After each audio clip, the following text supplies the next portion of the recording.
Hello dear students, today I am here with one more video. We will start chapter number 3 today, that is atoms and molecules. Before coming to atoms and molecules, we will first discuss about matter. What is matter? मैंने आपको जब second chapter समझाया था तब भी आपको बड़े अच्छे से ये हमने डिस्कस किया था कि मैटर क्या होता है.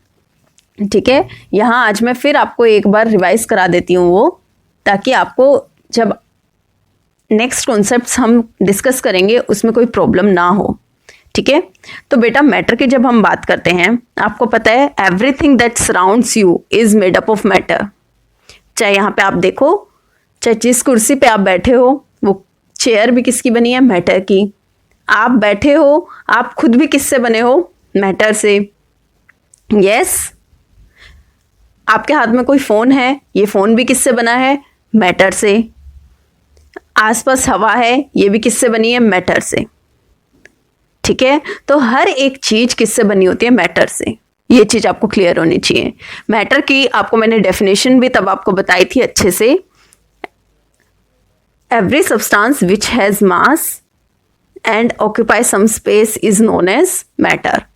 हर एक वो सब्सटेंस बेटा जिसका कुछ मास हो, कम या ज़्यादा की बात नहीं हो रही है, कुछ मास उसका ज़रूर होगा और वो कुछ स्पेस घेरेगी, कोई जगह घेरेगी, उसकी कुछ वॉल्यूम होगी. हम ये बोल सकते हैं, वॉल्यूम का मतलब यही है कि वो कुछ जगह घेरेगी, उसे हम क्या बोलेंगे? मैटर. और ये आपको पता है हर एक चीज़, चाहे वो हवा है, चेयर है, कोई फ़ोन है, कोई लिविंग बीइंग है, हर एक चीज़ किससे बनी है? मैटर से. राइट. अब देखो बेटा, ये चेयर का एग्जाम्पल लेके मैं आपको आगे समझाती हूँ. You can see this chair here. इस चेयर को मैं स्मॉल स्मॉल पार्ट्स में डिवाइड कर देती हूँ. ठीक है, इसे मैंने सबसे पहले डिवाइड किया, कुछ ऐसे छोटे छोटे टुकड़ों में मैंने इसे तोड़ दिया. आपने नेक्स्ट क्या किया? ये टुकड़े अभी भी आपको बड़े लग रहे हैं, इन पीसेस को आपने और छोटा छोटा तोड़ा. ठीक है, एक सेकेंड. आपने इसे और छोटे छोटे टुकड़ों में, पीसेस में ब्रेक कर दिया. अब आप इसे क्या कर रहे हो? छोटे छोटे, और आप आगे आगे डिवीजन इसकी करते जा रहे हो, और छोटे से छोटे, उससे भी छोटे आप क्या करते जा रहे हो? इन्हें तोड़ते जा रहे हो. अब एक स्टेट ऐसी आएगी बेटा, जब आप डिवीजन करते जा रहे हो, एक स्टेट ऐसी आएगी. नेक्स्ट देखो, जो मैं ऑरेंज कलर से ड्रॉ कर रही हूँ, जो मैं डॉट डॉट ड्रॉ कर रही हूँ. अब जो सब्सटेंस है वो इतने छोटे पीसेस में ब्रेक हो चुका है. अब इन पीसेस को, जो ये पीसेस इतने स्मॉल साइज के बन चुके हैं कि इन्हें आप फर्दर डिवाइड नहीं कर सकते. जो आप ऑरेंज कलर के पार्टिकल्स देख रहे हो, ये क्या है? इनका साइज अब इतना छोटा हो चुका है कि आप इन्हें अब आगे और डिवाइड नहीं कर सकते. ठीक है, आपने चेयर को छोटे छोटे पीसेस में ब्रेक किया, फिर आगे आपने उन पीसेस को और छोटा ब्रेक किया. आप ऐसे ब्रेक करते चले गए, तोड़ते चले गए. लेकिन एक टाइम ऐसा आएगा, आप देखोगे कि अब इन पीसेस को हम और फर्दर नहीं आगे तोड़ सकते. ये चीज़ तो आपको पता है ना? साइज इतना छोटा हो गया पार्टिकल्स का कि अब इनके और आगे डिवीजन नहीं की जा सकती. ये चीज क्लियर हुई? तो इस स्टेट में जो ये पार्टिकल्स आ गए हैं, इन्हें साइंटिस्ट ने क्या बोला? These are atoms. जो ये इतने स्मॉल पार्टिकल्स बन चुके हैं जिनके अब आप आगे फर्दर डिवीजन नहीं कर सकते, अब इन्हें आगे और नहीं तोड़ सकते, इन पार्टिकल्स को इन्होंने क्या बोला साइंटिस्ट ने? These are atoms. एटम और कुछ नहीं है. इस वर्ड से आप ये टर्म सुन के डरेंगे नहीं. एटम कुछ नहीं है. किसी भी मैटर को, कोई भी सब्सटेंस है, कोई भी चीज है, आपको पता है वो किससे बनी है? मैटर से. मैटर तब भी मैंने बताया था आपको छोटे छोटे पार्टिकल से मिलके बना हुआ है. तो आपने क्या किया? उसे तोड़ना स्टार्ट किया. आपने उसे, चेयर को जैसे मैंने यहाँ एग्जांपल लिया, या फिर किसी भी चीज को आप तोड़ना स्टार्ट करोगे, बड़े बड़े पीसेस में तोड़ोगे, फिर और छोटे छोटे पीसेस बनाओगे, फिर उसके फर्दर आप डिवाइड करते चले जाओगे. एक टाइम ऐसा आएगा कि जो पार्टिकल्स हैं उन्हें आप आगे नहीं तोड़ पा रहे हो, साइज इतना छोटा हो चुका है. तो उस स्टेट को इन्होंने क्या बोला है? ये पार्टिकल अब क्या है? एटम कहलाएंगे. ये चीज क्लियर हुई? नेक्स्ट बेटा, आपको एटम के अलावा elements and compounds, I am writing over here element and compound. इन दोनों का भी आइडिया होना चाहिए। अगेन मैंने ये चीज़ आपको सेकेंड चैप्टर में बड़े अच्छे से एक्सप्लेन की थी कि क्या एलिमेंट होते हैं, क्या कंपाउंड होते हैं, इन दोनों के बीच में क्या डिफरेंस होता है। अलग अलग टाइप के एलिमेंट्स हमने वहाँ पे डिस्कस किए थे। ठीक है, किसी ने अभी तक अगर वो वीडियो नहीं देखी है, अभी तक आपको आइडिया नहीं है कि what is element and what is compound, go and watch that video. I am providing link in the I button, you go there and see the whole video. इतनी बड़ी वीडियो नहीं है बेटा। आपको अगर ये चीज़ क्लियर होगी कि एलिमेंट क्या होता है, कंपाउंड क्या होता है, तो आपको आगे चीज़ें बड़े अच्छे से, जो हम इस चैप्टर को आगे डिस्कस करेंगे, बड़े अच्छे से आपको क्लियर होगा। ठीक है, फिर भी मैं आपको यहाँ पे बेसिक आइडिया दे देती हूँ।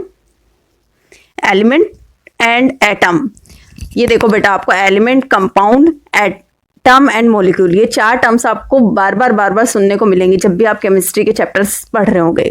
और आप इंटरनेट पे देखोगे इनके अलग अलग तरीके से उन्होंने डिफाइन किया है, अलग अलग तरीके से इनमें डिफरेंसेस बताए हैं। आपको मैं यहाँ पे एक ट्रिक बता देती हूँ। ट्रिक मान लो, या फिर बहुत सिंपल तरीके से मैं बता रही हूँ। आप इस तरीके से याद रखोगे तो आपको सब कुछ बड़े अच्छे से क्लियर होगा, कहीं पे भी कंफ्यूजन नहीं होगी। आप एलिमेंट्स, एटम एंड एलिमेंट्स को एक कैटेगरी में रखेंगे एंड मॉलिक्यूल्स एंड कंपाउंड्स को एक कैटेगरी में रखेंगे। ये चीज़ समझ आई? मैं यहाँ लिख देती हूँ, atoms I should say, and element, इसको एक कैटेगरी में रखेंगे, और मॉलिक्यूल एंड कंपाउंड इसे एक कैटेगरी में रखेंगे। ठीक है, ये चीज मैं अभी आपको एग्जांपल लेके क्लियर करती हूँ। मैंने बोला एटम्स और एलिमेंट को एक कैटेगरी में रखोगे। एटम आपको पता है, मैं यहाँ एग्जांपल लेती हूँ। ये एक हाइड्रोजन का एटम है, ये दूसरा हाइड्रोजन का एटम है, ये चौथा हाइड्रोजन का एटम है, तीसरा और ये चौथा। ठीक है, जब ये अलग अलग हाइड्रोजन के एटम को हम ग्रुप में डाल देंगे, मैंने बोला ये पूरा जो ग्रुप है इसे हम क्या बोल सकते हैं, अब ये एलिमेंट भी बोल सकते हैं आप इसे। तो एटम और एलिमेंट एक तरीके से सेम चीज है। एग्जैक्टली ये सेम चीज नहीं है, आपको समझने के लिए मैं यहाँ क्या बोल रही हूँ, ये एक सेम चीज है। दोनों की दोनों चीज क्या है? एलिमेंट आपको मैंने सेकंड चैप्टर में समझाया है, आप उस वीडियो में समझ सकते हो, ये प्योर सब्सटेंस है। ठीक है, एलिमेंट का आप फर्दर ब्रेक नहीं कर सकते। एटम को भी मैंने यही बताया। तो आप हाइड्रोजन के एक एटम की बात कर रहे हो, मैंने बोला हाइड्रोजन एलिमेंट, तो हाइड्रोजन एलिमेंट का मतलब और कुछ नहीं, वहां पे हाइड्रोजन एटम्स की ही बात हो रही है। क्लियर? वहां पे एक या फिर एक से ज्यादा एटम्स हो सकते हैं। मैंने बोला iron element, okay, iron element, iron you know Fe से हम डिनोट करते हैं। तो आयरन का एक एटम, 2 एटम, 3 एटम, 4 एटम, मैंने इन्हें एक ग्रुप में डाल दिया, इसे हम अगेन क्या बोल सकते हैं, एलिमेंट। तो एटम और एलिमेंट एक तरीके से ये सेम कैटेगरी में आते हैं, सेम चीज है। अब मैं आयरन एलिमेंट की बात कर रही हूँ, इसका मतलब क्या है, मैं आयरन एटम्स की ही बात कर रही हूँ। एटम क्या हो जाता है, एक सिंगल एटम की बात हो रही है वहां पे। जब आपने आयरन एटम बोल दिया तो आप एक सिंगल एटम की ही बात करो। एलिमेंट का मतलब क्या हो सकता है, वहां ज्यादा एटम्स हैं। क्लियर? वहां एक भी हो सकता है या फिर ज्यादा भी हो सकते हैं। Same is the case with molecule and compound. Molecule you know, अभी एटम्स एंड मॉलिक्यूल्स को हम इन डिटेल डिस्कस करेंगे, बट बेसिक आइडिया आपको यहाँ पे होना चाहिए, ताकि जो अभी मैं आपको पढ़ाऊंगी, 2 लॉज पढ़ाऊंगी या फिर जो आगे हम बात करेंगे वो क्लियर हो। तो मॉलिक्यूल लाइक CO2 जो गैस है, इसका एक मॉलिक्यूल, ये 2 मॉलिक्यूल, 3, चौथा मॉलिक्यूल CO2 का। अब मैंने इन्हें एक ग्रुप में डाल दिया, इसे आप क्या बोलोगे, कंपाउंड। क्लियर? तो मॉलिक्यूल और कंपाउंड एक तरीके से सिमिलर चीज है, सेम चीज है, ये एक ही कैटेगरी में आएंगे। जब आपने बोला CO2 मॉलिक्यूल, तो इसका मतलब एक सिंगल मॉलिक्यूल की आप बात कर रहे हो। ओके, यहाँ पे आप क्या कर रहे हो, एक सिंगल मॉलिक्यूल की बात कर रहे हो। बट जब मैंने बोला CO2 कंपाउंड, तो इसका मतलब क्या हो सकता है, वहां पे वो सिंगल भी हो सकता है या फिर बहुत सारे भी हो सकते हैं। कंपाउंड और मॉलिक्यूल में आप डिफरेंसेस देखोगे इंटरनेट पे तो आपको अलग अलग वेज में उन्होंने डिफरेंशिएट किया है और समझाया है, बट आप अपनी एनसीईआरटी में देखोगे या फिर जिस तरीके से मैं समझा रही हूँ इस तरीके से समझोगे तो आपके कॉन्सेप्ट एकदम क्लियर रहेंगे। इन दोनों वर्ड्स में आप कंफ्यूज नहीं होगे, मॉलिक्यूल एंड कंपाउंड। CO2 को मैं मॉलिक्यूल भी बोल सकती हूँ और कंपाउंड भी बोल सकती हूँ, ठीक है। ये चीज क्लियर हुई, what is element and what is compound and atom and molecules also. Next we will talk about 2 laws of chemical combination. Okay, you can see here. First one is law of conservation of mass. Second one is law of constant proportions. Okay, firstly we will discuss the first law, law of conservation of mass. Okay, let's see what this law says.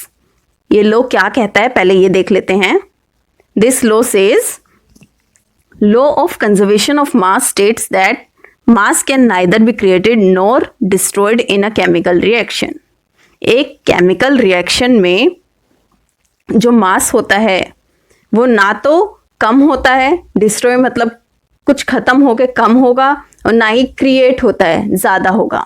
वो जितना था reaction से पहले जितना मास था reaction के बाद भी उतना ही रहेगा। केमिकल रिएक्शन में ना मास बढ़ेगा ना कम होगा। ये क्या है? Law of conservation of mass. Mass conserve रहेगा, ठीक है। ये लॉ अच्छे से डिस्कस करने से पहले मैं आपको यहाँ पे देखो ये बता देती हूँ कि ये रिएक्टेंट एंड प्रोडक्ट्स क्या होते हैं, क्योंकि ये टर्म मैं अगर बार बार यूज़ करूँगी आपको कंफ्यूज ना करें। इन अ केमिकल रिएक्शन, जब कोई केमिकल रिएक्शन होती है, क्लियर, तो वहां पे आप देखोगे कोई 2 सब्सटेंस में, या एग्जांपल ले रही हूँ 2 substance A and substance B क्या कर रहे हैं? रिएक्ट करेंगे, ठीक है। इस केमिकल रिएक्शन में सब्सटेंस A एंड B क्या करेंगे? रिएक्ट करेंगे, और रिएक्शन के बाद आपको क्या मिलेगा? Substance C and D। तो जो ये आपके सब्सटेंस A एंड B हैं इन्हें हम क्या बोलते हैं? Reactants, okay. और सब्सटेंस C एंड D हैं इन्हें हम क्या बोलेंगे? प्रोडक्ट्स। तो ये चीज क्लियर हुई। केमिकल रिएक्शन होने से पहले जो हम सब्सटेंसेस लेते हैं, कोई भी जो 2 केमिकल हम लेंगे या 3 लेंगे या फिर 1 ले रहे हैं, जो भी हम ले रहे हैं, ठीक है, उन्हें हम क्या बोलेंगे? रिएक्टेंट। और रिएक्शन के बाद आपको कुछ वो रिएक्ट करके कुछ नया सब्सटेंस मिलेगा। वो जो 2 या 3 सब्सटेंस जब रिएक्ट करेंगे आपको कुछ नया मिलेगा, उन सब्सटेंसेस को हम क्या बोलते हैं? प्रोडक्ट्स। ये आपको यहाँ पे क्लियर होने चाहिए, ठीक है। इसके बाद आप ये राइट हैंड साइड में पिक्चर देखो, इस एक्टिविटी के थ्रू ये लो आपको एकदम क्लियर हो जाएगा। इस एक्टिविटी में, इस पिक्चर में आप क्या देख रहे हो? एक कॉनिकल फ्लास्क है। बहुत ही सिंपल एक्टिविटी है बेटा। इसके ऊपर हमने क्या लगा दी है? एक कॉर्क लगा दी है, ठीक है। इसमें मैंने कोई सब्सटेंस Y लिया है, ठीक है। ये कोई Y सब्सटेंस है। दूसरा, एक इग्निशन ट्यूब में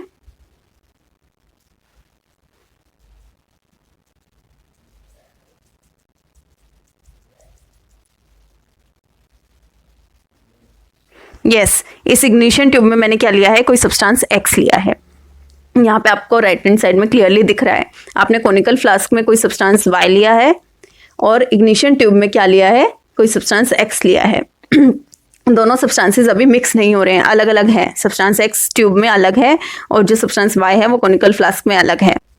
यस, आप यहाँ पे देख रहे हो ब्लैक कलर की हमने कॉनिकल फ्लास्क पे कॉर्क लगा दी है, क्योंकि आपको पता है कई सब्सटेंसेस वोलेटाइल होते हैं। उस केस में क्या होगा? सब्सटेंस इवेपोरेट हो जाएगा, वेपर्स बन के बाहर निकल जाएगा, जो कि हमें नहीं चाहिए, ठीक है।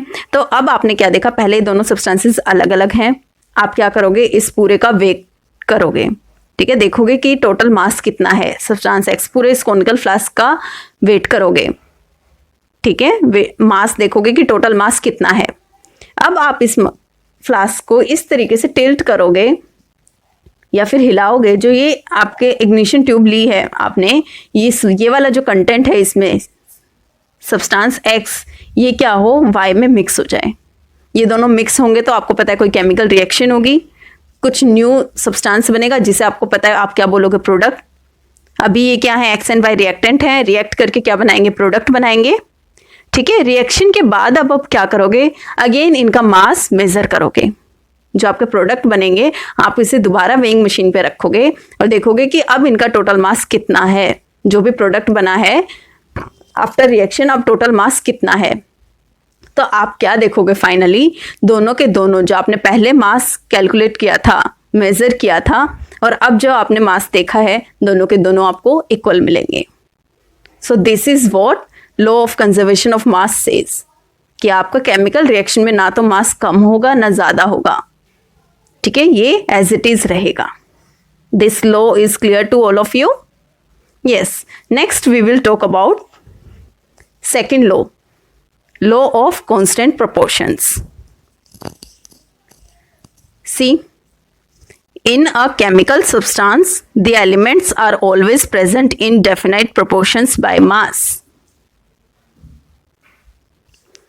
Yes, आप कोई भी केमिकल सब्सटेंस देखोगे, उसमें जो एलिमेंट्स होंगे उनके मासेस का रेशो आप देखोगे हमेशा कांस्टेंट मिलेगा आपको। देखो इधर, इसका मतलब क्या है, मैं आपको H2O का एग्जाम्पल लेके बताती हूँ। यहाँ मैंने लिखा H2O, हाइड्रोजन का आपको पता है मास कितना होता है, 1 ग्राम, एक हाइड्रोजन एटम का 1 ग्राम। ये एटॉमिक मास यूनिट वाला कॉन्सेप्ट मैं आपको बाद में बताऊंगी, AMU भी होता है, बट आप यहाँ पे ग्राम लेके चलोगे, 1 ग्राम। बट यहाँ पे कितने हाइड्रोजन एटम है, 2, तो मैंने क्या लिखा, 2 grams. Okay, oxygen you know इसका मास कितना होता है, 16 ग्राम, राइट। तो आप इन दोनों, यहाँ पे दो एलिमेंट्स हाइड्रोजन एंड ऑक्सीजन यही है।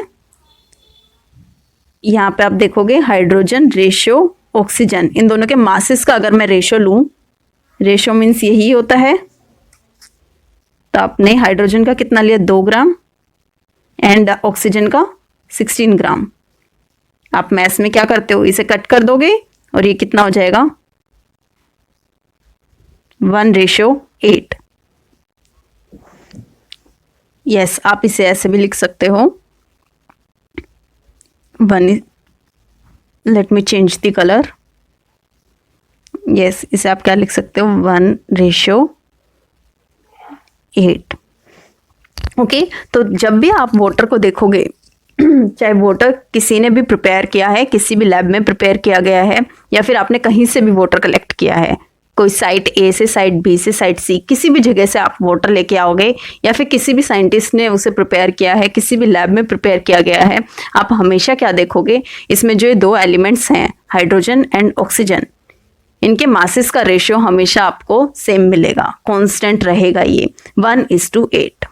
ठीक है, जो ये रेशियो है हमेशा कांस्टेंट रहेगा। तो यही सेकंड लॉ बोलता है। मैं एक और एग्जांपल ले लेती हूँ यहाँ पे अमोनिया का, ताकि आपको एकदम क्लियर हो जाए। Ammonia is NH3। आपको नाइट्रोजन का मास पता है 14 ग्राम, हाइड्रोजन का 1 ग्राम, बट यहाँ पे कितने एटम हैं, 3, तो कितना हो जाएगा, 3 ग्राम्स। ओके, अगेन आप देखोगे नाइट्रोजन एंड हाइड्रोजन का बाय मास अगर हम रेशियो देखें तो क्या हो जाएगा, 14:3। तो आप जब भी आप अमोनिया NH3 कहीं से भी कलेक्ट करो, किसी भी लैब में आप देखोगे, इसका जो मासेस का रेशियो है नाइट्रोजन एंड हाइड्रोजन का अमोनिया में, ये 14:3 ही आपको मिलेगा। तो आपके सेकेंड लॉ ने यही बोला था कि in a chemical substance the elements are always present in definite proportions by mass. जो ये प्रोपोर्शन है, ये एक डेफिनेट प्रोपोर्शन होता है, ये कांस्टेंट रहता है। ये लॉ आपको क्लियर हुआ? यस। नेक्स्ट बेटा, ये 2 लॉज तो हमें मिल गए थे, जो अभी हमने बात की, ये 2 लॉज तो मिल गए थे, बट इनकी प्रॉपर एक्सप्लेनेशन अभी भी मिसिंग थी। ठीक है, ये लॉ अभी भी लोगों को क्लियर नहीं थे। तो नेक्स्ट एक साइंटिस्ट थे जॉन डाल्टन, इन्होंने एटॉमिक थ्योरी दी। इस थ्योरी की हेल्प से इन दोनों लॉज, जो 2 लॉज की हमने बात की है, law of constant proportion and law of conservation of mass, ये दोनों के दोनों लॉ एकदम क्लियर हुए। ठीक है, प्रॉपर एक्सप्लेनेशन हमें इनकी मिली। ठीक है, तो मैंने देखो यहाँ पे मेजरली क्या लिखा है, Dalton's atomic theory. According to Dalton's atomic theory, all matter whether an element, a compound और a mixture is composed of small particles called atoms. Mainly Dalton ने क्या बोला कि जितना भी मैटर से बनी हुई सब्सटेंसेस हैं, आपको पता है जितनी भी चीजें हैं आपके आसपास, जितने भी सब्सटेंसेस हैं वो किससे बने हुए हैं, मैटर से। हाँ, अब वो मैटर कुछ भी हो सकता है, एक एलिमेंट भी हो सकता है, कंपाउंड भी हो सकता है, कुछ मिक्सचर भी हो सकता है। ठीक है, ये सब के सब एक स्मॉल पार्टिकल से मिलके बने होते हैं। वो उन स्मॉल पार्टिकल्स को हम क्या बोलते हैं, एटम्स। क्लियर। नेक्स्ट इन्होंने अपनी थियोरी के कुछ पोस्टुलेट्स दिए थे, ये पोस्टुलेट्स एक एक करके हम डिस्कस करेंगे। So first postulate is all matter is made up of very tiny particles called atoms. ये मैंने आपको अभी प्रॉपर एक्सप्लेन किया था कि जितने भी सब्सटेंसेस हैं वो मैटर से बने हुए हैं, और मैटर अगेन आपको मैंने बताया बहुत टाइनी छोटे छोटे पार्टिकल्स से मिलके बने हैं, जिन्हें हम एटम बोलते हैं। जितनी भी, आप जिस चेयर पे, अभी मैंने चेयर वाला एग्जांपल लिया था स्टार्टिंग में, वो किससे बनी हुई है, मैटर से, क्योंकि सब चीजें किससे बनी हुई है, मैटर से। मैटर अगेन छोटे छोटे पार्टिकल से मिलके बने हैं। ठीक है, इन पार्टिकल्स को हम क्या बोलते हैं, atoms. Clear. Second postulate is atoms are indivisible particles which can not be created और destroyed in a chemical reaction. See, जो हमने कंजर्वेशन ऑफ मास का लॉ पढ़ा था, उसको देखो ये कितना क्लियरली एक्सप्लेन कर रहा है। ये जो सेकंड पोस्टुलेट है, तो इन पोस्टुलेट्स के हेल्प से हमें उन दोनों लॉज की प्रॉपर एक्सप्लेनेशन मिल रही है। ठीक है, ये चीज आप यहाँ पे ऑब्जर्व करोगे। तो यहाँ पे इन्होंने क्या बोला, एटम्स इनडिविजिबल पार्टिकल्स हैं, आप इन्हें फर्दर और डिवाइड नहीं कर सकते। ठीक है, इनका साइज इतना छोटा है, और ये किसी भी केमिकल रिएक्शन में ना तो क्रिएट किए जा सकते हैं, ना तो और बनाए जा सकते हैं। किसी केमिकल रिएक्शन में नए नहीं बनेंगे, या फिर जो हैं वो डिस्ट्रॉय नहीं होंगे। तो इसके अकॉर्डिंग एटम्स न्यू नहीं बन रहे, या फिर जो हैं वो डिस्ट्रॉय नहीं हो रहे हैं, तो इसका मतलब मास सेम रहेगा, इक्वल रहेगा। यही हमने वहां पे पढ़ा था। ओके, चैप्टर पोस्टुलेट 3 देखो, atoms of a given element are identical in mass and chemical properties. Okay, तो आप किसी एलिमेंट के अगर एटम्स की बात करते हो, मैंने बोला हाइड्रोजन एलिमेंट, इसके जो अलग अलग एटम्स होंगे, हाइड्रोजन का 1 एटम 2 एटम, ये जो अलग अलग एटम्स की मैं बात कर रही हूँ, इनका आप क्या देखोगे, मास सेम होगा। आपको पता है हाइड्रोजन के 1 एटम का मास कितना होता है, 1 ग्राम। तो इन सब का क्या होगा, हर एक एटम का, एटम और एलिमेंट एक सेम कैटेगरी में डालोगे आप। मैंने बोला था इस पूरे ग्रुप को आप क्या बोल सकते हो, एलिमेंट। तो जब मैंने हाइड्रोजन एलिमेंट की बात की, तो इसका मतलब बहुत सारे एटम्स की बात हो रही है। तो इसके जो अलग अलग एटम्स हैं, इनका मास सेम होगा और इनकी केमिकल प्रॉपर्टीज भी सेम होंगी। ऐसा नहीं होगा कि ये वाला जो हाइड्रोजन का एटम है उसकी केमिकल प्रॉपर्टी कुछ अलग है, इसकी कुछ अलग है, या फिर इसकी कुछ, सबकी सेम होंगी, क्योंकि ये एक ही एलिमेंट के एटम्स हैं, दैट इज हाइड्रोजन। ये वाला पोस्टुलेट आपको क्लियर हुआ। Next see, atoms of different elements have different masses and chemical properties. इससे अपोजिट, अगर अलग अलग एलिमेंट की हम बात कर रहे हैं, तो उनके एटम्स की मासेस भी अलग होंगे और उनकी केमिकल प्रॉपर्टीज भी डिफरेंट होंगी। यहाँ पे देखो, मैंने हाइड्रोजन एटम की बात की, ऑक्सीजन की, आयरन की करी। ठीक है, अलग अलग एलिमेंट्स की मैं बात कर रही हूँ। तो आप यहाँ पे देखोगे हाइड्रोजन का मास अलग है, दैट इज 1 ग्राम। ऑक्सीजन का मास अलग है, दैट इज 16 ग्राम। ठीक है, आयरन का यहाँ पे मास अलग है, 55.8 समथिंग। ठीक है, वेट, दिस इज 55.8 समथिंग ग्राम।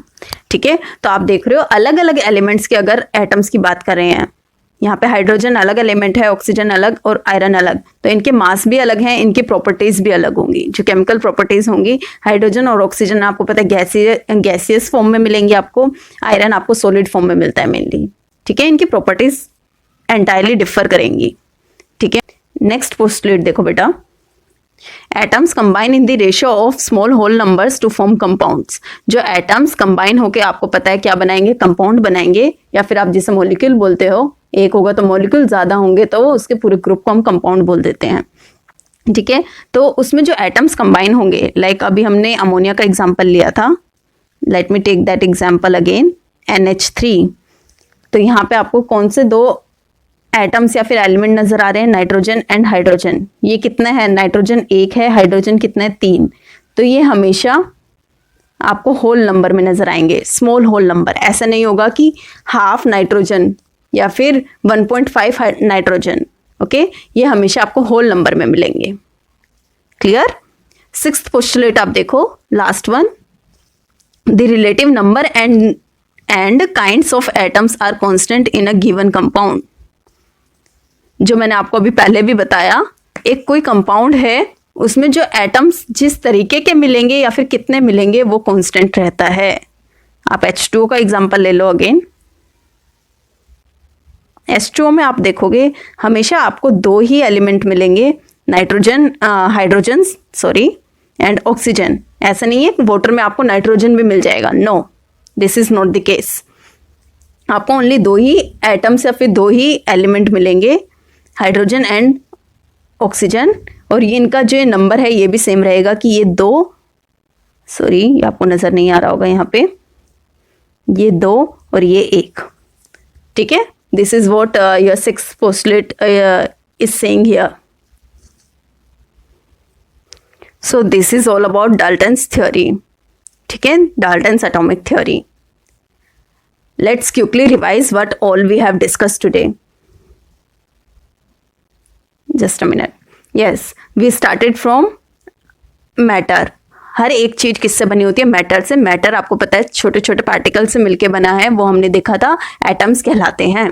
ठीक है, they are known as atoms. Atoms आपने देखा था, चेयर को आप ब्रेक करते जा रहे थे छोटे छोटे पीसेस में, एक ऐसी स्टेट आती है, आप अब इसे इन पार्टिकल्स को, जो पार्टिकल बने हैं उन्हें आप आगे डिवाइड नहीं कर सकते, उन्हें हम क्या बोल देते हैं, एटम।